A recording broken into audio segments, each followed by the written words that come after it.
Okay, so first I would like to start off by saying the topic I chose, I'm not trying to point it at anyone or look down upon anyone. It's just simply to raise awareness and inform people of childhood trauma and its effects on memory. So first to understand, we got to understand what trauma is. So the textbook definition of trauma is something that results from exposure to an incident or series of events that are emotionally disturbing or life-threatening with lasting adverse effects on the individual's functioning and mental, physical, social, emotional, and spiritual well-being. So there's a wide range of trauma. It can be anything from bullying to abuse, but it's just like a big scale. So basically it's anything that affects you and has lasting effects on you mentally, physically, socially, emotionally, and spiritually. So next, what is childhood trauma? So childhood trauma is the same definition, just under the age of 18. And last year, the CDC came out with some stats of the most common forms of childhood trauma. And first is emotional abuse, which would be gaslighting or constantly yelling at the child. And then second is divorce, and third is physical abuse. So Matthew 19:13 through 14 is a very common Bible passage. We're talking about children. Basically, Jesus is giving a sermon, and the children try to come to him, and the disciples shoo him away, and he says, "Let them come, for they have the kingdom of heaven."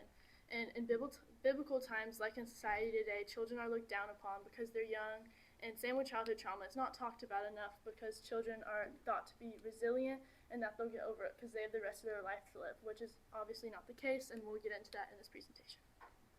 So there are 6 main types of trauma. First, we have childhood trauma, which is again trauma occurring under the age of 18. Then we have collective trauma, which is trauma that happens to a group of people collectively, so it could be like a natural disaster or genocide. And then we have generational trauma, which is trauma throughout the generations. So if a grandparent was in the Holocaust, then the grandchild would still feel the lasting effects of that even if they weren't in the Holocaust. Then we have moral trauma or moral injury, which is anything that goes against your morals. So Muslims can't eat pork, so if a Muslim was forced to eat pork or they unknowingly ate pork, that would be considered a moral trauma or moral injury. Then we have racial trauma, which is any type of trauma that is racially motivated. And lastly, we have secondary trauma, which is any trauma that you witness or are closely related to. So that could be like watching a sibling become traumatized. And so here are the 6 types of traumas I just mentioned, and each type of trauma fits into a category of trauma, kind of like a scale. So first we have acute trauma, which is a one-time thing, but it still has lasting impacts on you. It could be like rape or divorce. And then next we have chronic trauma, which is one trauma, but it's ongoing. So it could be like a serious illness or war. And many acute traumas, if left untreated, can turn into chronic trauma. And then next we have complex trauma, which is many different events of trauma. So like a child that suffers from abuse or neglect, that would be complex trauma. And complex trauma is also the most serious type. And next we have PTSD, which PTSD is a psychiatric disorder, post-traumatic stress disorder, and it manifests itself through people reliving their experience through nightmares. They avoid the situation that reminds them of the event, and they suffer from disturbing thoughts and emotions. And it's different from just being traumatized, because with PTSD, you have to have those 3 symptoms and more for at least a month. And it has to affect your daily life. And PTSD wasn't really discovered till around World War II, when it was known as shell shock, when white adult men were coming back from war and talking about what happened to them, how traumatizing the war was. So it was thought that only white adult men could have PTSD, but that is not the case. 8% of children ages 13 to 18 have lifetime PTSD. Women are twice as likely as men to have PTSD. And Latinos, African Americans, and Native Americans suffer from PTSD at higher rates than non-Latino whites do. Next we have neuroplasticity, which neuroplasticity, the definition, is the brain's ability to create synaptic connections based off of experiences, learning, and injury. And your brain is made up of neurons, which 2 neurons are connected by a synaptic connection, and that's how information is carried throughout your brain. And so I'm going to use an analogy that most of us will understand. So the internet is made up of web pages, and 2 web pages are connected by a hyperlink. And in the internet, there are 100,000 billion hyperlinks, and there are 3 times that in the adult brain, which is here. The darker parts are like the synaptic connections. The adult brain's over there, and it has 300,000 billion synaptic connections. And the child brain has 10 times that. The child brain has 1 million billion synaptic connections. So that's a big number. So everything that happens to a child in their childhood, they remember, and their brain forms off of that. Next, there are three main parts of the brain that are affected by trauma. First, we have the brainstem, which is down there, and the limbic area, which is in the middle, and the cortex, which is up at the top. So we're going to break each of those down. First, we have the brainstem, which is, again, the lower part of the brain down there. It's the first to develop, and it controls responses to survival. Next, we have the limbic area, which the limbic area develops after the brainstem, and it houses two important parts called the amygdala and the hippocampus. So we're going to break down those two next. So first we have the amygdala, which is this part right here. And the amygdala is responsible for processing emotions, survival instincts, and memories. So during a traumatic event, the amygdala will become hyperactive, and it will start to process those memories through the five senses: sound, sight, smell, touch, taste. And so that's how the brain will process them. So later in life, if you're in another situation and one of those five senses come back up, and it's correlated with that memory, so that memory will pop back up too, and that's called a trigger. And any time that you experience a trigger or a traumatic event, again, the amygdala will become hyperactive, which another part of the brain called the thalamus will release adrenaline, and then which the adrenaline causes a protein to release called corticotropin releasing factor, or CFR, which sends the body into fight or flight mode, which most of us have probably heard of fight or flight mode.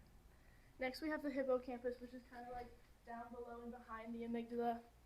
The hippocampus is responsible for expressing emotions, storing and retrieving memories, and differentiating between past or present experiences. And people with PTSD have a smaller hippocampus due to inactivity of it. So I don't know if you've seen like war movies or if you know someone with PTSD. If people like experience a trigger, then they kind of like go crazy because their brain can't differentiate between if they're safe and they're having a trigger, or if they're unsafe and they're back in the traumatic event again.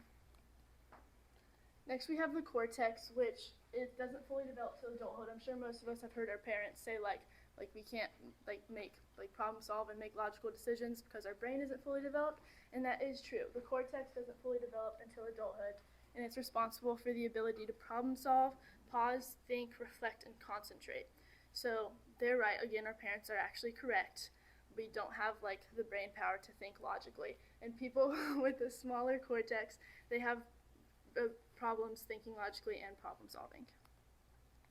Next, we have dissociation, which dissociation is the brain's ability to block out memories, and it is known that children don't start developing memories till the age of 2 or 3, and mild dissociation is very common in mild forms, like getting lost in a book or daydreaming. That's forms of mild dissociation. But if you dissociate, is solely up to the person. It's solely up to genetics and the environment you're raised in, which is where the concept of nature versus nurture comes into play. So a child born into a loving family surrounded by love, they're more likely to respond to trauma better than someone who's raised and born into a family full of fear and neglect. And children with complex trauma are more likely to dissociate than others. But again, 2 children can go through the same exact trauma, and one can dissociate and one can't. It's solely up to the child. And there is a science behind dissociation. Basically, the amygdala, which processes the memory, will dissociate from the hippocampus, which stores the memory, so they don't go together. Dissociation is not unusual for as you start to get older for you to start to remember those things, because the whole point of dissociation is the brain. It's a survival instinct. It's the brain trying to protect itself by pushing away those memories. So as you start to heal, then the brain will be oh, they're doing better, and it will start to release those memories again. Next, we have healing. Healing is different for each person. Each person's going to respond differently to healing, but basically what's best is therapy or talking to someone. Some people are too scared to go to the therapist because therapy is really looked down upon in society because especially for guys, it's seen as weak. But therapy is really crucial, and there are 5 main tools that therapists use for trauma. First, we have TFCBT, or Trauma-Focused Cognitive Behavioral Therapy, which is a type of psychotherapy. It's typically 8 to 25 sessions, and basically they just give positive solutions to what you went through. Next, we have CPT, or Cognitive Processing Therapy, which this is the main type for people with PTSD, and it basically rationalizes and recognizes what happened to you. And it's typically 6 to 12 sessions. Then we have EMDR, eye movement desensitization reprocessing, which is when the therapist will move an object like back and forth in front of the patient's eyes. And it's really cool how the brain deals with it. It takes the negative images and the negative emotions associated with it, and it replaces them with positive emotions. This typically takes like 12 weeks for a full session. Then we have PE, or prolonged exposure therapy. This is also known as flooding, and it was previously used for PTSD patients, but it's starting to be looked down upon, because basically what it does is it exposes you to other types of trauma to help you better understand your trauma. But again, people with PTSD, it's hard for them because they can't differentiate if it's their traumatic event again, or if it's a different trauma, or if it's a trigger. So, but it is good for other people with like other mental disorders like OCD or something. And lastly, we have NET, or narrative exposure therapy, which this is the most common type for children with complex trauma, because it goes through your life and it puts into context what was normal and like good and what was traumatic.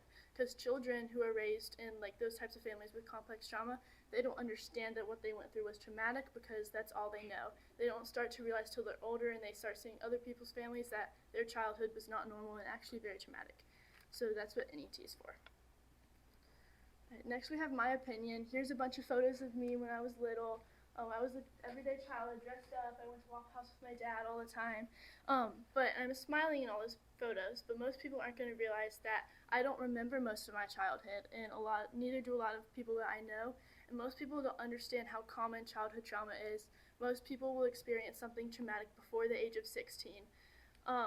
More awareness needs to be brought to childhood trauma, especially as you get older, because if you don't talk about it, then it's just going to stay bottled up, and eventually that bottle's going to explode. But people just need to understand and bring awareness so they can help themselves and help others. Thank you.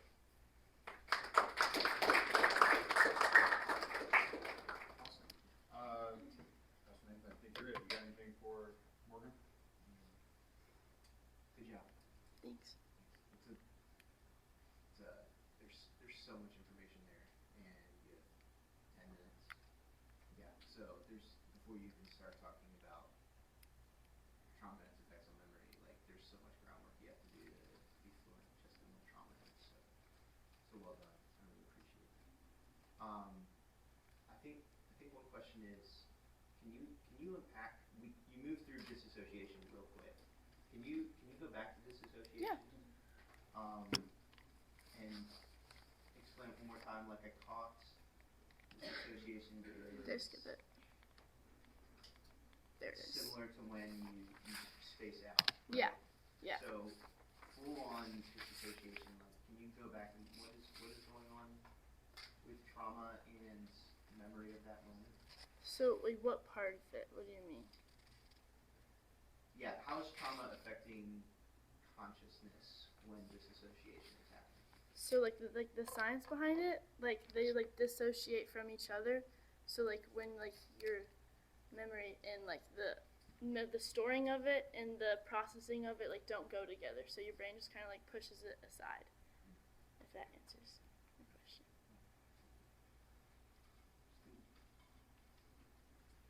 Morgan, I had to, first of all, like as you were talking, it's really well organized, because as you were talking, like a question would come up, and then it was like, oh, like the next slide answered that question. Like it was a very logical flow to it, so I appreciate that. Take a step back from all the details, because there's a lot of science, there's a lot of psychology there,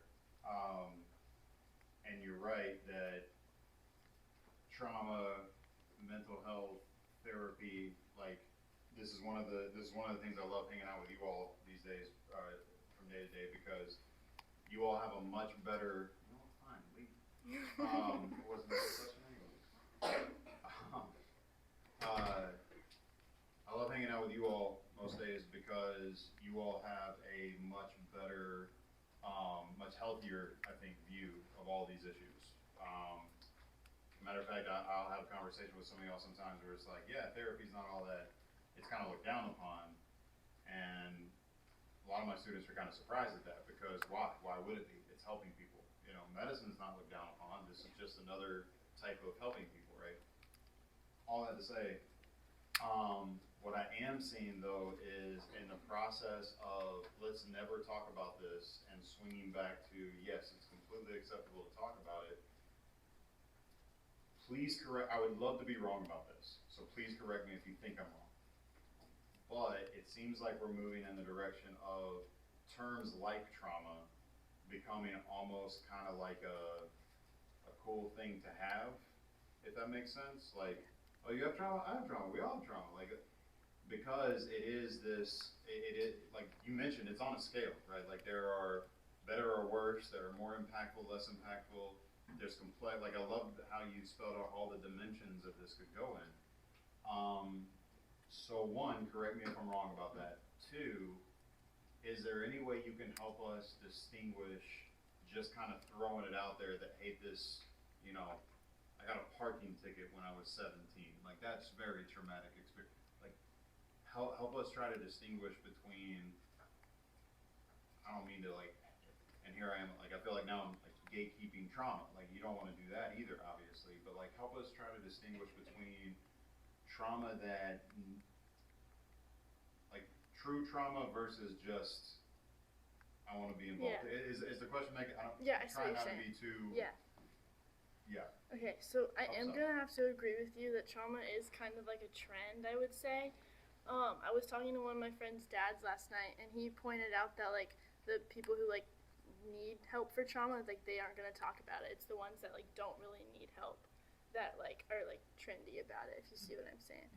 Yeah, I would say I am gonna have to agree with you. Trauma is becoming a trend, and honestly, it really does depend on the person. Like if it's like gonna traumatize them or not. Because like obviously like a parking ticket, like that sounds like stupid to us. Like obviously like sounds like it's not gonna traumatize us. But if someone has like severe anxiety and they were like it's like genetic, like nature versus nurture, then it could be traumatizing to them. Like me and my brother went through like the same exact events, and like I'm more traumatized by it than he was. So it's solely up to the person, pretty much. But. That's super. So in other words, like,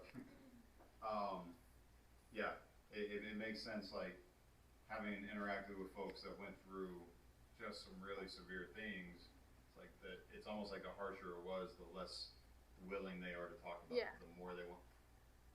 So maybe the opposite is true. Like the more you try to publicize all this stuff. Yeah. Yeah. Okay, that makes sense. Classmates, you got anything? Oh. Oh, I'm sorry. Go ahead. Your thesis was trauma and its effect on memory. Yeah. And I feel like maybe I think this is my ignorance and not knowing your story, because you got to the end of your presentation, you were like, I don't remember much of my childhood. And I'm like, I feel like, for me at least, you don't have to fill in the gaps right here, but I'm gonna give you a chance, because I was like, I don't understand. Because I don't remember much of my childhood, but I would look at my childhood and like, I don't have trauma in it. There's a lot of days in childhood. Yeah. So what was your question exactly? So, was your conclusion, I don't remember my childhood Yeah. because there's trauma, or? Yeah. Okay. Like there was trauma, but I just don't want to like go into it. That's fair. That's Yeah. fair. Okay. All right. That's helpful. That was what I missed, because So I was you're like, good. we don't remember our childhood because of our trauma, or No. your story. Yeah. I appreciate that.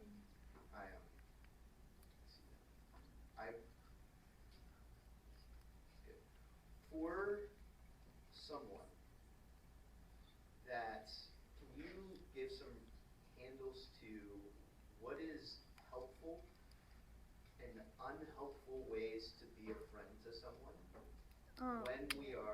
When someone invites them into like, hey, here's a painful piece of my story. Yeah. This is a little bit of my trauma. What is helpful and unhelpful reactions that you might be able to invite us into as we continue in life and meet people who do have childhood trauma? So I would try to just like, I wouldn't be like bring it up to them. They obviously have to bring it up to you because you don't want to be like overbearing about it. But I would definitely try to talk to them, try to like refer them. Like my mom's a therapist, so like if my friends were struggling, like I would try to like be like, hey, do you want my mom's number? Like you can talk to my mom about this. So I would just be like being there for them, not like being overbearing about it and like bringing it up when like if you're in a situation that like kind of like would remind them of it. Don't be like, hey, do you remember this? But like try to like be there for them. Like, yeah. Steven? Like, how common is the memory loss? Because I know someone who went through childhood